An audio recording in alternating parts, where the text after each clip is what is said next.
রাত উপলক্ষে আমাদের করণীয় কি? বিশেষ করে এই রাতে মসজিদে ওয়াজ মাহফিল, দোয়া দরুদ, ইবাদত বন্দেগী এবং নানা ধরনের খানা দানার আয়োজন করা হয়। কোরআন সুন্নাহর আলোকে এগুলো ঠিক কিনা জানলে উপকৃত হব।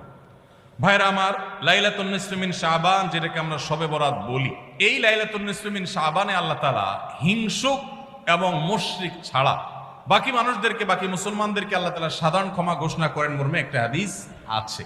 এছাড়া আরো বেশ কিছু হাদিস আছে যেগুলোর কোনো না অনেকগুলো সনদের মধ্যে কিছুটা দুর্বলতা আছে, কিন্তু মোটের পরে এ রাতের ফজিলত সুসাব্যস্ত এবং প্রমাণিত।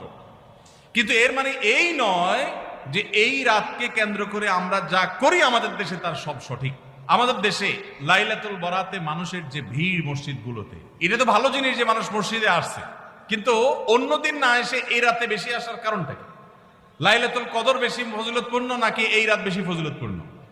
লাইলাতুল কদরের সাথে কোনো তুলনা চলবে? সেই রাতে মানুষ কি এত বেশি ইবাদতের চেষ্টা করে? তাহলে এই রাতে এত বেশি চেষ্টার রহস্যটা কোথায়?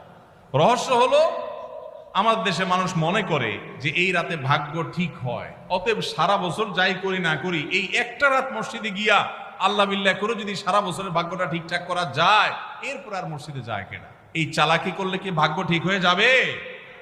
ভাইরা আমার, লাইলাতুন নিসফি মিন শাবানকে কেন্দ্র করে